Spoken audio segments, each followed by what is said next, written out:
Ako volite prirodan vrt, sigurno ste se pitali koji stajnjak je zapravo najbolji. Da li da koristite kravlji, konjski, ovčji ili možda kokošiji. Na izgled svi hrane tlo, ali razlike među njima su ogromne. U ovom videu pokazati ćemo vam koji stajnjak je najbogatiji hranjivima, koji najbrže djeluje, a koji je najbezbjedniji za biljke i naravno kako ih koristiti bez greške. Naime, stajnjak nije samo gnojivo, on je život za tlo. U njemu se nalaze milioni korisnih mikroorganizama, humus, minerali i organske tvari koje čine zemlju rahlom i plodnom. Biljke ne rastu samo od hranjiva, već i od života u zemlji, a stajnjak upravo to vraća. Zato se kaže da je on srce svakog prirodnog vrta. Ali nije svaki isti. Neki su jaki i mogu spržiti korijen, dok su drugi blagi, ali hrane tlo godinama. Zato idemo redom od najnježnijeg do najjačeg.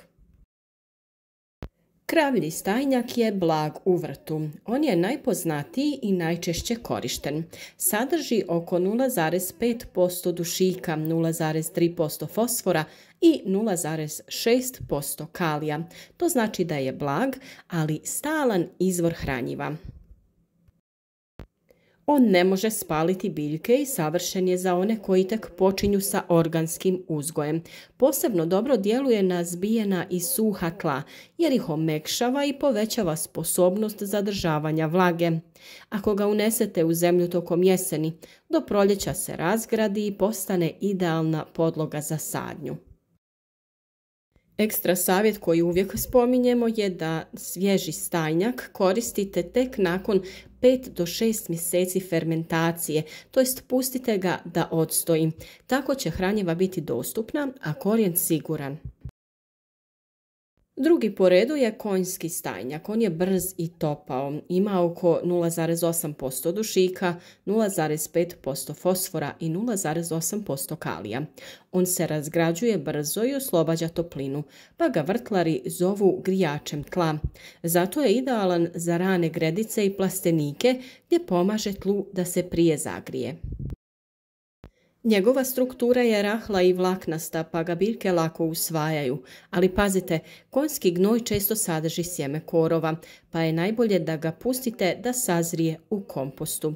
Kada se kompostira 3 do 4 mjeseca, postaje lagano toplo gnojivo koje daje snažan početni rast. Ekstra savjet u ovom slučaju jeste da ga pomiješate sa vrtnom zemljom ili slamom te koristite za tikvice, bundeve, krastavce i paradajz. Sljedeći po redu je ovčji stajnjak. On je koncentrirana moć prirode. Nažalost, ovčji stajnjak je nekako često nepravedno zapostavljen, a zapravo je jedan od najkvalitetnijih. Sadrži oko 1,2% dušika, 0,5% fosfora i čak 1% kalija. Zbog niskog udjela vlage i suhe strukture, hranjiva su koncentrirana i postepeno se oslobađaju. To znači da tlo dugo ostaje plodno, a biljke stalno imaju izvor hrane. Uz to ne smrdi, lako se rasipa i ne privlači insekte. Može se koristiti i bez kompostiranja, posebno u jesen kada se pomiješa sa zemljom. Od ovčjeg stajnjaka možete napraviti i tekuće hranjivo. U kantu dodajte 10 litara vode i 1 kg suhog stajnjaka. Pustite da stoji 5 do 7 dana, povremeno promješajte. Kada završi fermentacija, procijedite i razrijedite jedan dio te tekućine i plus dodatnih 10 dijelova vode.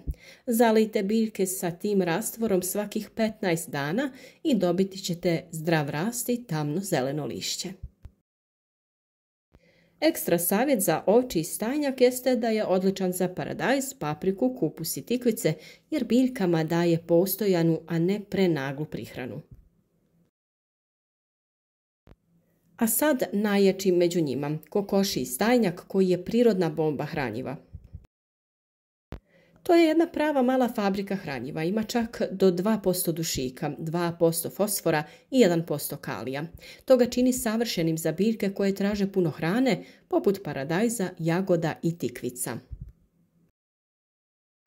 Ali ima jednu zamku, ako ga koristite svježeg, može spržiti korijen biljke. Zato ga uvijek razrjeđujte u vodi. Jedan dio stajnjaka na 20 dijelova vode ili ga kompostirajte najmanje 6 mjeseci.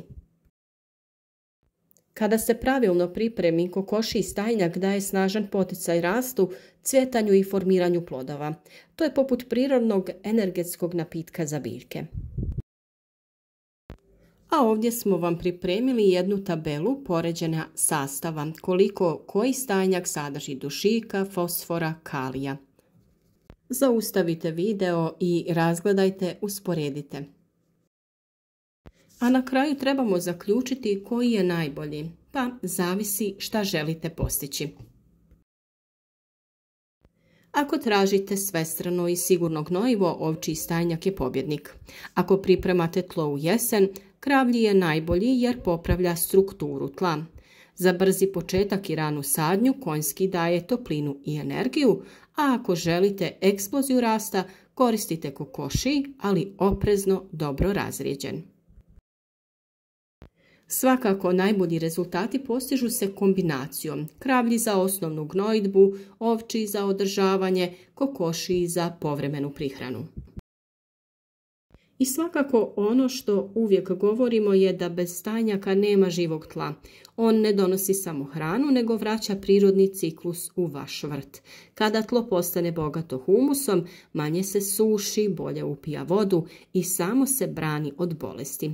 Zato, bez obzira koji stajnjak izaberete, znajte da ste učinili korak ka zdravijem, prirodnijem i samo održivom vrtu.